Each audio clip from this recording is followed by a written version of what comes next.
Greetings everyone, Zannrath here, and welcome back to more Everlasting Summer, where last time we were going after Miku. We got a little bit more of Slavia's stuff, so not sure what's going on there, but let's go ahead and fast forward. Yeah, Miku, I'm pretty sure that's just a generic stuff that happened regardless of who you're going after, so go ahead and just fast forward through all that again. And, yes, the crawfish, crayfish, whatever thing it's called. Don't think this matters. Let's hit up the bus stop, because the bus stop is cool like that.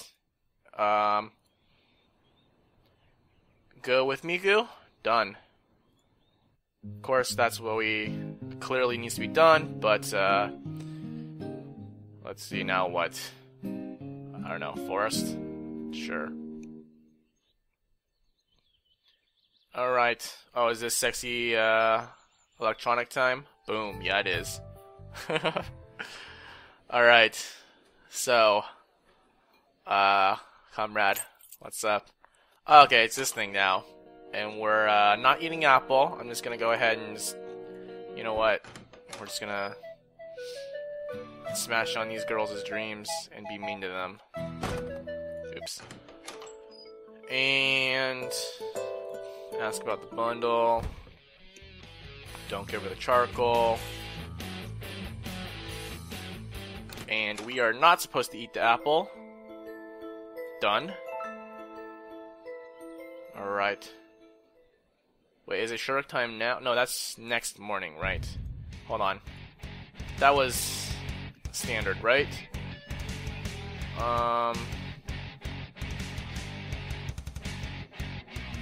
I don't remember what's going on here. All those music, I'm liking it. Seems like I forgot my key.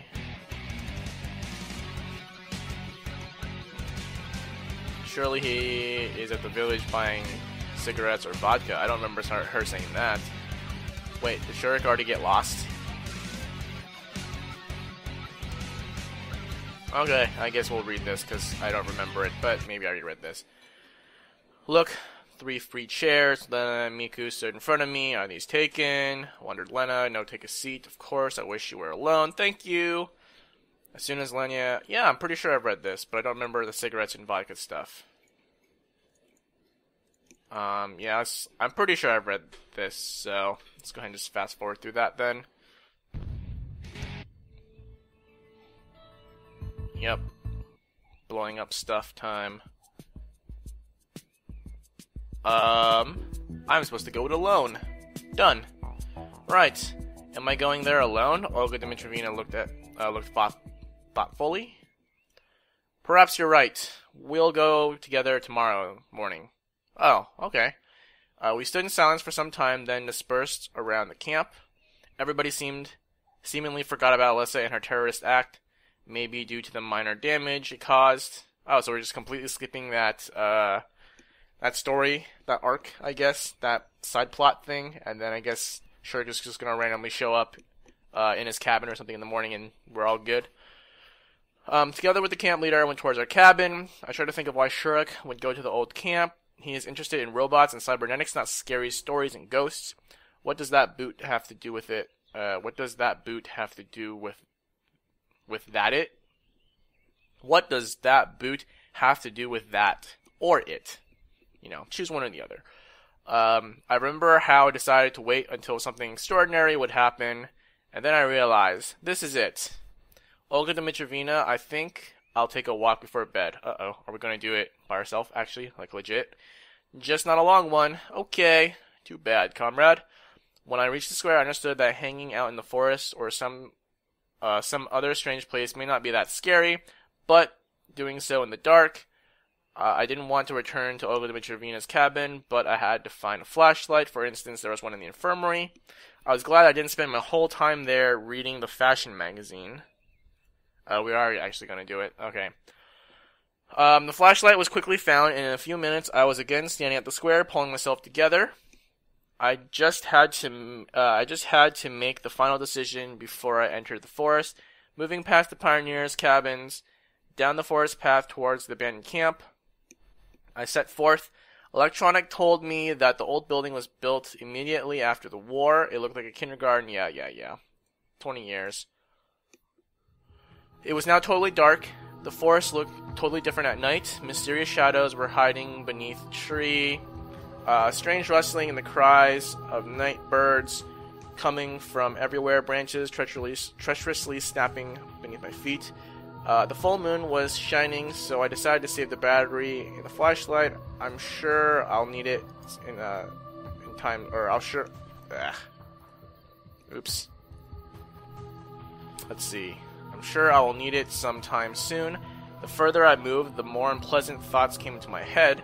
I wasn't afraid of the dark at all. I didn't believe in ghosts and other mystical crap, but at the same time, during the last few days, I'd encountered many incomprehensible phenomena that, against my own will, I started to read between the lines of the simplest things.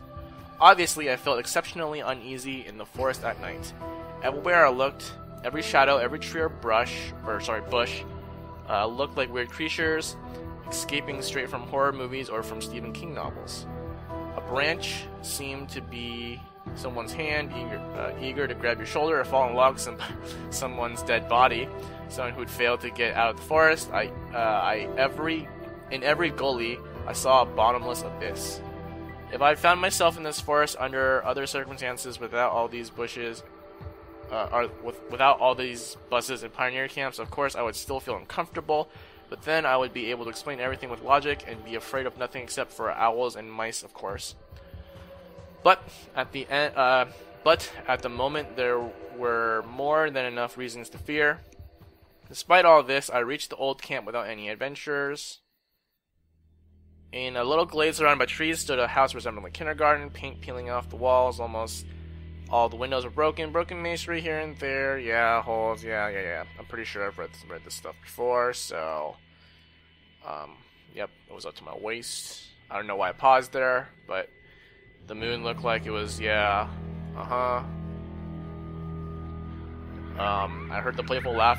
I heard playful laughter, saw translucent children joyfully running and frolicking in the yard, a strict camp leader on the threshold holding a basket with ripe apples in her hands, the old cleaning lady taking a nap in the shade. It sent chills down my spine. Of course, my imagination was just playing tricks, but the old camp itself was so similar to all the post-apocalyptic pictures I'd seen that these visions were no surprise. I stood undecided for a long time before I dared go further. After all, I'm here to find Shurik, though I still didn't get what he might be doing here, even if he is here. A boot somewhere nearby doesn't mean anything. However, he might, if he was not eaten by wolves. For some reason it seemed that there were no wolves in this forest. This must be the only place where he might be hiding. I carefully crossed the yard, pushing the tall grass apart and trying not to bump into a jagged piece of metal. But I stopped at the doorway, hesitating. In an impenetrable heavy darkness stared back at me from inside. Even the bright moonlight could not illuminate any object or even highlight a silhouette. My head was filled up with different thoughts that all said that it's better for me to not go any further and run away quickly. But I pulled myself together, turned on the flashlight, and stepped over the threshold. Inside the building looked like a typical kindergarten. Yeah, pretty sure this is the same. Book, flipped through a few pages. It was a story I had read a long time ago, back in my childhood. Something about a war, enemies destroy the kindergarten, and all its kids hid in the basement together with a bunch of adults while the bombs were exploding up on the surface. That's really a kid's story? Well, I guess if you grew up during the Cold War era, that's a very appropriate story to tell kids, to make sure they get the point of what the bunker is there and why it's so urgent to get in. So, okay, I can buy that. I don't remember the end of the story, but as far as I remember, nobody died. Well, I guess it wasn't a fairy tale then. Looking at the illustrations, all the emotions, fear, sadness, sympathy for the poor children, and the sense of hopelessness which I had experienced while reading this book came over me. It's strange that under exactly these circumstances, right here and now, that I found this book. Probably there is somebody who manages this ongoing story, who writes the scenario for this absurd play, who sews costumes for the local pioneers and creates sets like this abandoned camp. To tell the truth, he is very talented. Attention is paid to even the most minor of details. Although this place was abandoned a long time ago, everything here seemed to be untouched. Of course, time didn't spare this camp. In so many years, it had often been visited by the locals. A perfect place for young people just hitting puberty. They could drink alcohol, indulge in amorous pleasures. Semyon, of course. Or simply burn everything down just for fun. Amorous pleasures. That's the first time I've heard it called that, but yeah. Electronic mentioned this place is full of legends. Legends of ghosts and devils living here. Take, for example, the story about the camp leader who committed suicide. In my world, nobody would believe that this could stop somebody. But in this reality, anything is possible. Certainly, the fear didn't disappear, but I decided that since I'd come here, I was going to carry something to my end. I was going to carry on to the end. The building was small, so it wasn't difficult to search it completely. I didn't find any signs of Shurek. Maybe I should just call out to him? Excuse me. But on the other hand, maybe that's not such a good idea. Frustrated, I sat on the bench in the lobby inside. Ghosts, where are you? I asked the camp. All of a sudden, I noticed a strange depression in the corner, a small trap door. An adult would barely be able to squeeze through it. It seemed to me that it had been recently opened as the dust was cleared around it. So here's the part where I need to be scared. So Shurek went somewhere. What might be lurking beneath the trap door? A basement? What would he be doing there? I pulled the hatch and pointed the flashlight into the darkness. Hold on, let me take a sip. Okay, a little better. There was a ladder going down a couple of meters, ending in a concrete floor. There was a low, narrow corridor, disappearing into darkness. Just kidding. Oh man, I'm not sure what's going on. Okay. I hesitated for a long time. On the one hand, I had absolutely no desire to go down there, but on the other hand, if Shurek was really there... Oh man, I'm gonna die of coughing. Sorry.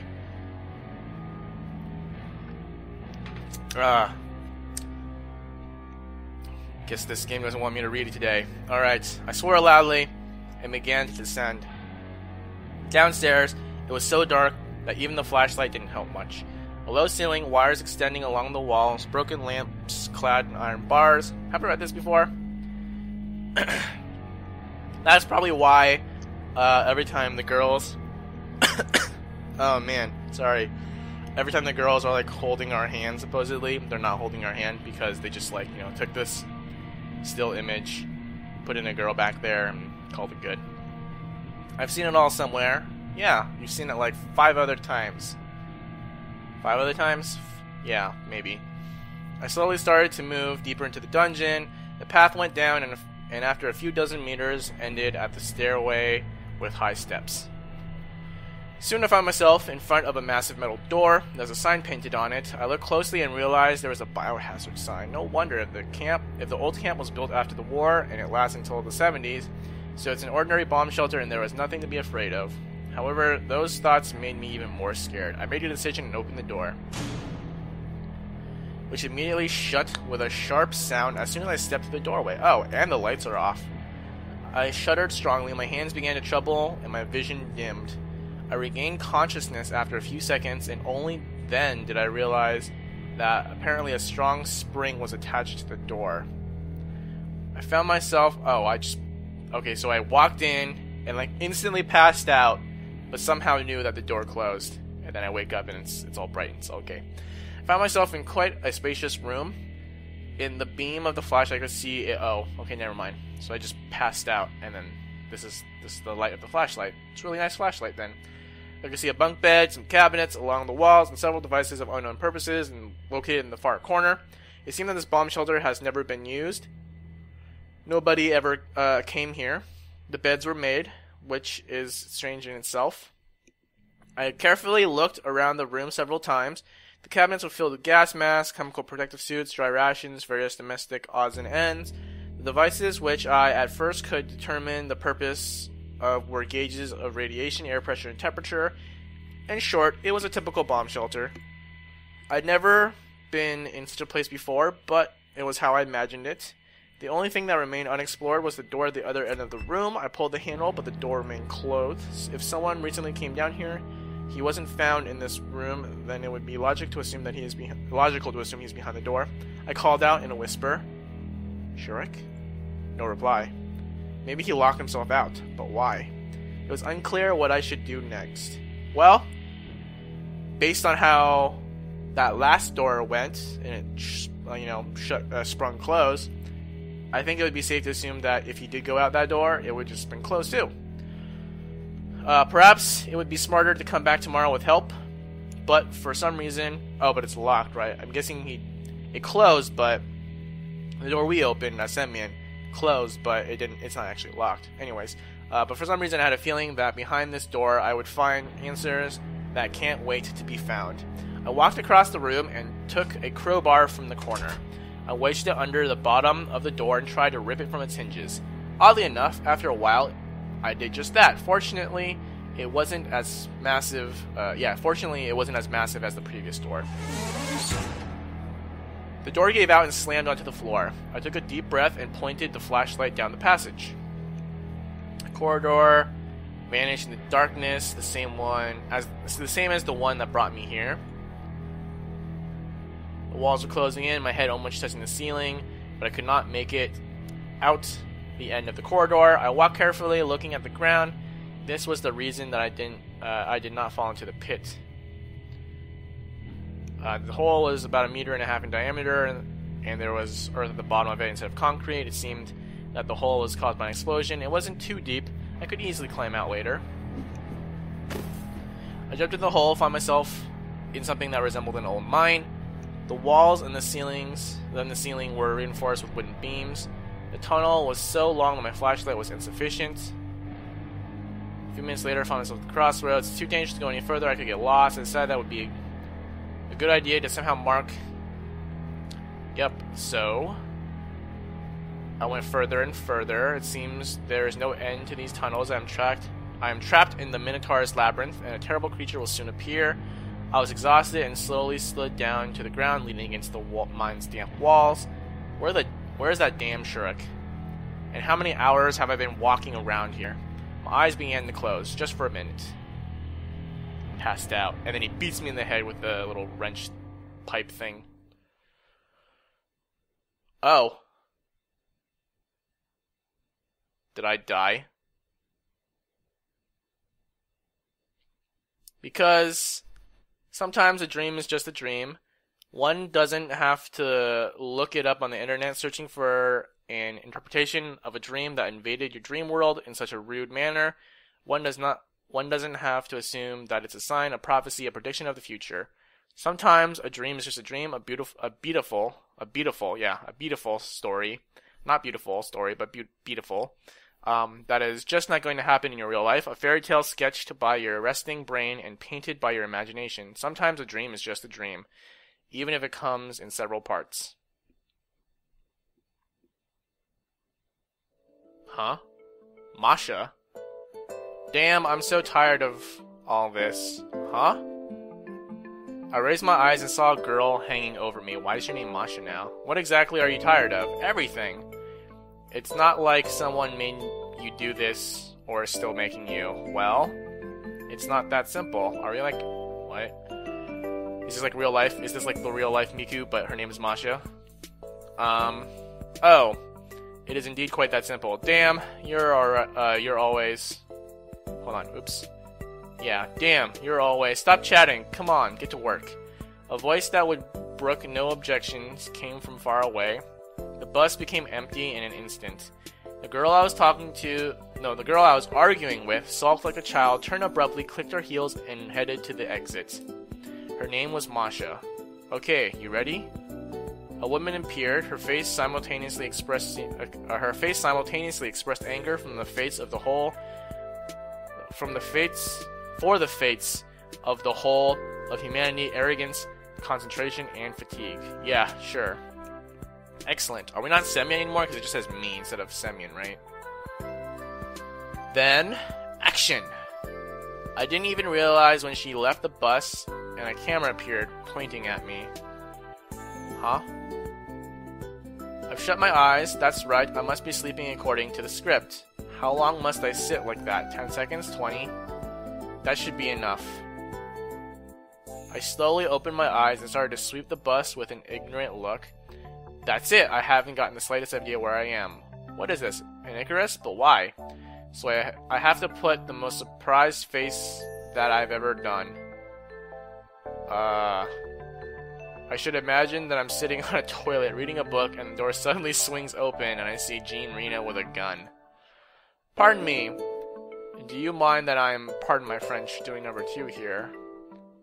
Taking a shit, you can just say that, man. He would surely be surprised. I just couldn't bear it and laughed out loud. Stop, stop! Yelled the director. Wait. So, like, is Miku's route just that it was a movie or something? What's going on? I don't get this. It's an outrage. We've been shooting for a week, but we've still got less than nothing. She jumped close to me. What's the matter this time? You know, well, she would hardly appreciate my story about Jean Reno. I'm sorry. It was hard to look her in the eyes. It wasn't like I was really worried about me messing up yet another kick, but mainly because I was afraid to break into laughter again. Okay, lunch break. Our director took off her Panama hat and began to fan herself with it. It's so hot. Wait, was she wearing a hat before? I guess she was. Okay, well, Shurik. Well, it's summer after all. Shurik came out of thin air, proving himself to be quite observant. With an E? Is that like non-American spelling again? Duh, blockhead. You better take care of the camera. Of course he's the cameraman. Shurik calmly dodged the Panama and that was thrown at him and went back to his camera. He's always like that, calm, wise, and boring, dull, and quite predictable. I got out of the bus and headed to the canteen to grab a bite and ran into Masha at the doors, so nothing. No surprise. Want to have something to eat? She stared at me for some time with an incomprehensible look. She looks like both embarrassed because of the thing and like she's about to kill me because, I don't know, her eyes and this angling of the neck kind of just, I don't know, screams, I'm gonna kill you, to me. Okay, let's go. It seems, it's strange, seems that Masha had already visited the canteen. What is it? Didn't she have time to have her lunch? I examined her thoroughly from behind. Ooh. Her double ponytails were really long and dangled from side to side, now and then hitting whatever they encountered on the way. Are you sure you're comfortable with your hair like that? I asked Masha when we sat down to the table. What's the problem? Well, they're kind of way too long, no? It's part of my character, dork. I'm glad she called me a whale penis. That's very nice. As if they were any shorter before that. She threw an angry glance at me and proceeded to violently stir the content of her packet of instant noodles. Kind of surprised she didn't like just beat me with her 2 ponytails. One day I'm gonna get gastritis thanks to this diet. Just instant noodles? Yeah, you're like a college student. It's not a big deal. I already got it. Oh, sure. I bet you already drunk all the stage props together with these guys. And what's wrong with that? I'm not paid for this work, just so you know, and it's hard, the leading role after all. I don't drink the cameras and filming tape. Oh, it's like you're going for an Oscar. Do they have Oscars in Russia? Or did they, like, is that part of the English translation where, they subbed in, like, Oscar for whatever the Russian film award thing is? Wait, Oscars are film awards, right? One of them? I don't know. I don't follow that stuff. Who knows? I reclined on the chair and lit up a cigarette. Just for your information, it's a children's camp here, in case you'd forgotten. Yeah, you see any kids around? Masha just sniffed and didn't reply. That just means she doesn't want you to smoke, because she doesn't want your secondhand smoke. And by the way, all the great ones had to start with something. Some of them, for instance, started with a graduation project. Not a single sane human would ever think of shooting such wild garbage. Wait, are we like in college or something, and like we are like studying film or something, and we're making this movie based on his dream or something? She gazed warily around with an intimidated look, making sure that nobody except us was at the canteen, and continued. Only Olga Dmitrievna would. It's not like someone made you do it. Oh yeah? Masha said slowly with bitterness in her voice. Like I had any choice. Or you did, or anyone else. Well, for starters... Oh, it's not then. It's not our project. Well, for starters, you could have proposed another subject. To propose a subject? What subject? All this time, Masha had been sprinkling salt over her noodle cup, and it seemed she wasn't going to stop. Oh, that's gonna be... I see you like it spicy.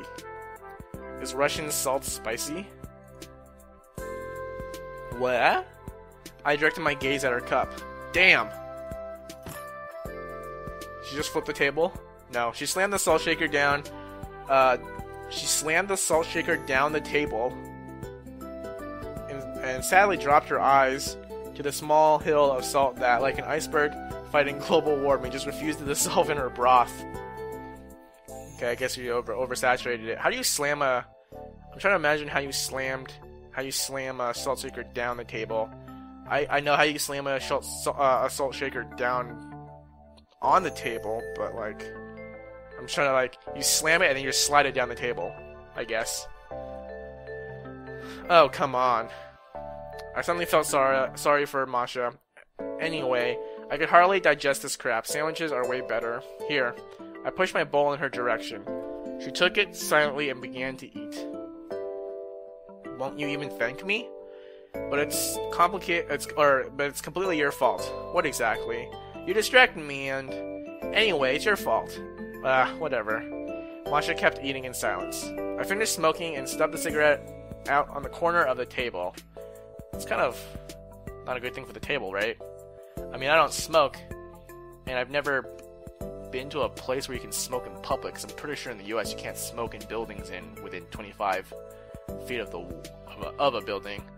But I feel like you don't put butts out on the table.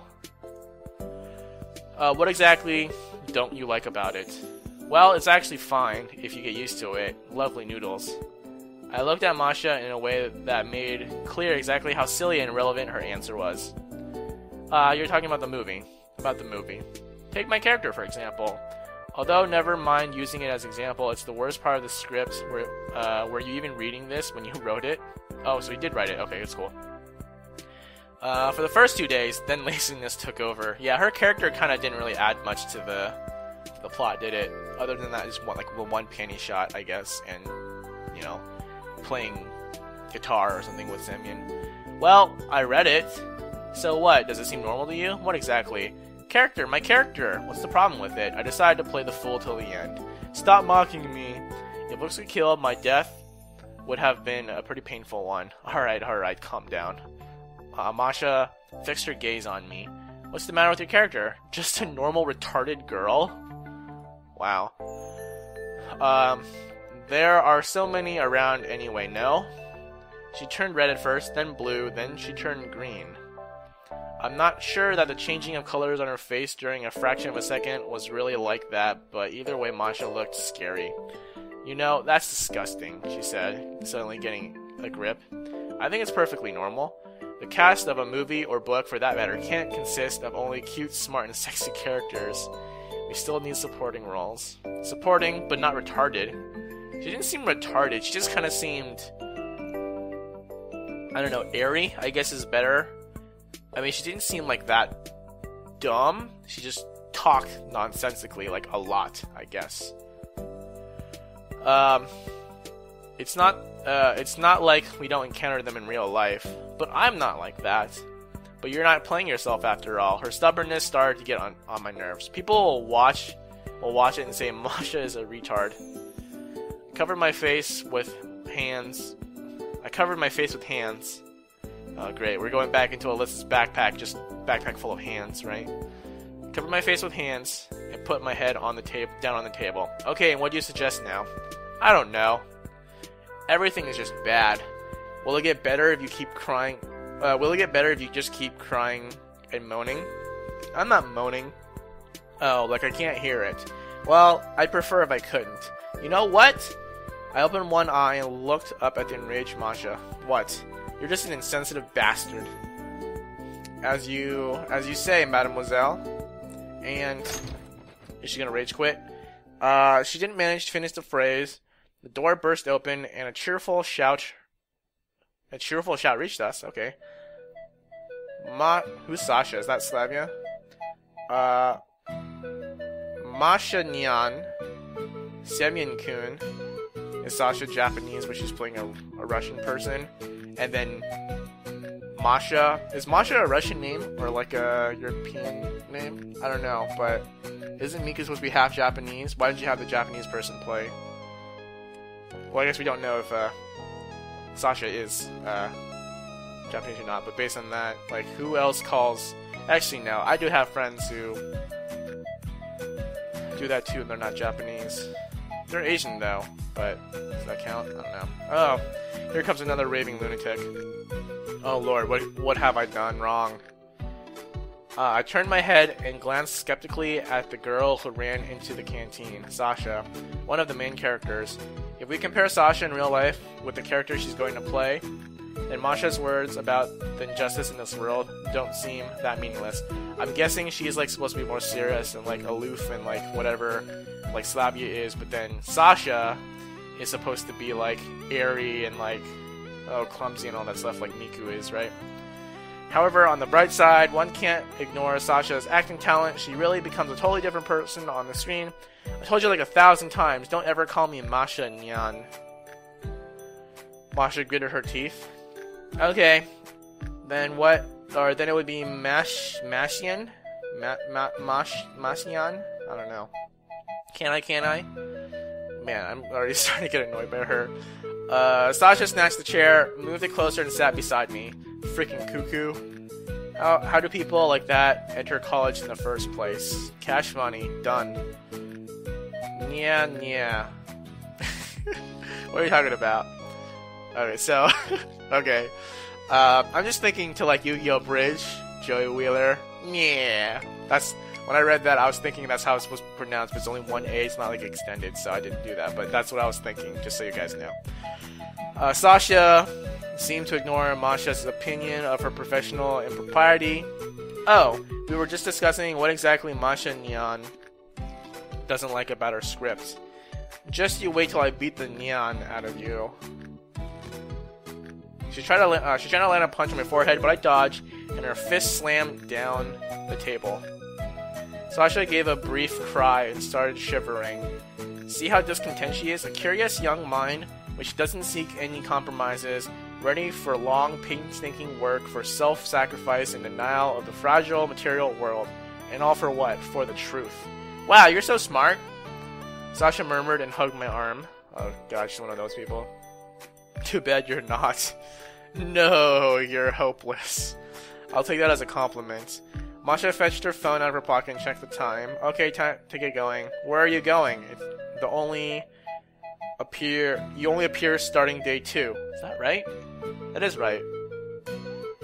Like most of the people appear only on day 2. Right? Or no, I think Slavia's in day 1, right? It's you who should be going. Who should get going, dork? Me too. Sasha jumped around, still clinging to my arm. God, she's that girl. I guess so. I got up, pushed the chair back under the table, and looked over at Masha. See you. I'll get going. She snorted and turned away. Itek imasu. Yeah. Get lost, you.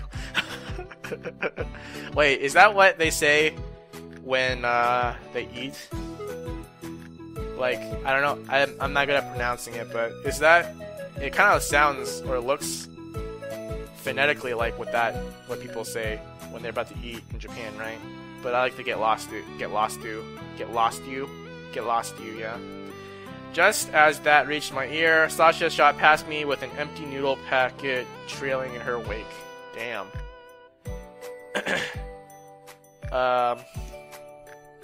yeah, I don't know what to say. She just freaking ate like a whole thing of salt. Because it couldn't dissolve in the broth, right? That's what... Oh, God. Wrong thing. Man, how long is this? Is this not like the end of it? Because like, that was, so like, if this is supposed to last as many days as the other games were, then there's still like 2 more days of content, right? So I'm just gonna go until, I don't know, bus. Then we'll call it, and then, you know, maybe it'll end really soon after that, and I just missed it or whatever. But okay, we'll just finish up this bus scene, and yeah. I was sitting on the bus, flipping through the script lazily. So which idiot wrote this? Oh yeah, that would be me. I put aside the stack of sloppily stapled printed pages and fixed my sight outside the window. Indeed, it was really hot. Even without Shurek being Captain Obvious, it's hot. It was hot. Let's take the asphalt, for example. It doesn't give a damn that just yesterday it was winter according to the script. You know, it has to be melting right here and now. And the grasshoppers don't care. They just keep rehearsing. By the way, which one of them do the chirping? Is it the crickets or the grasshoppers or cicadas? I think crickets chirp, and then cicadas, like, I don't know if you call it chirping, but they, you know, they scrape their wings together. Nah, those screech. Okay, sure.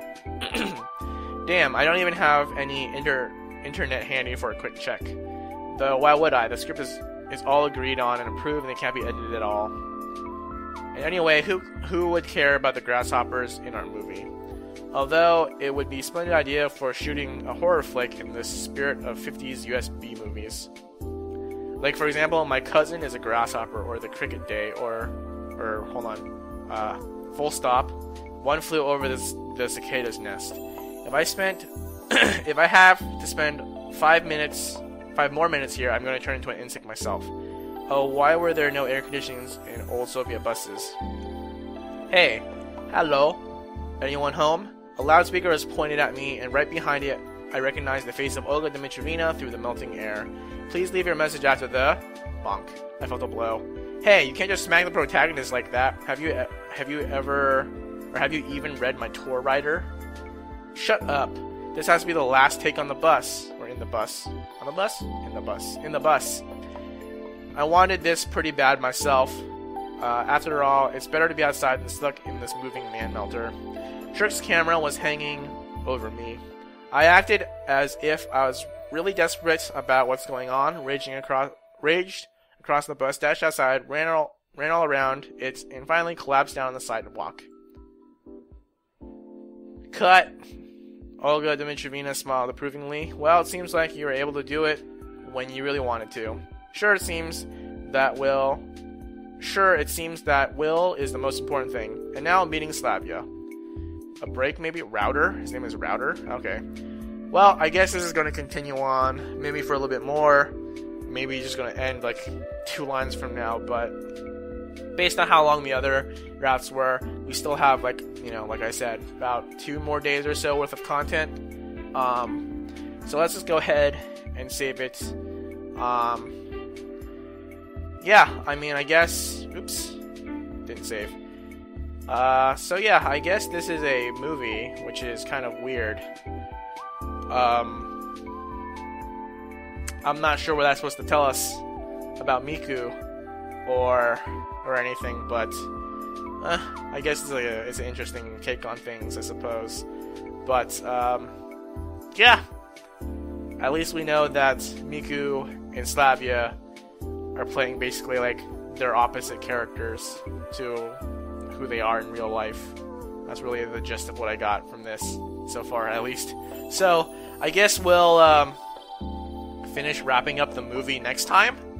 And until then, thank you for watching. Bye. Yeah, bye guys.